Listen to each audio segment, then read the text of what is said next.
Артур Аксылык шайлоочуларым, Аксээли мына ушул шайлоонун алдында ушул Кызылжар Кербен Ташкөмүр Кербен жолунун көйгөйү боюнча биз шайлоо алдында эл менен сүйлөшкөнбүз.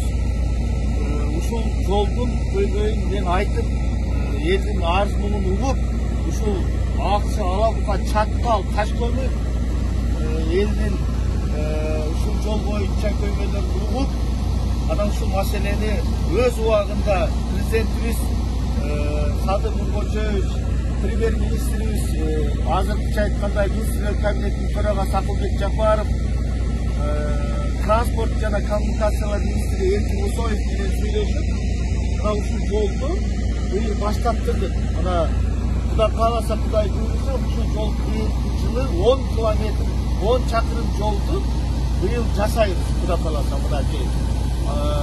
Бул жол сайыс таркагандан кийин ушул жол тура албай калган. Элдин арманы артуу ушул болчу. Ушулдан пайдаланып, мына бүгүнкү аткаруу бийлигине анын башчысы президент Садыр Нуркожоевич, премьер-министр Акылбек Жапаров, транспорт министри Эркин Усоевторго мен рахмат айтам. Мына сөзүбүздө туруп, мына ушул жолду баштап, Кудай кааласа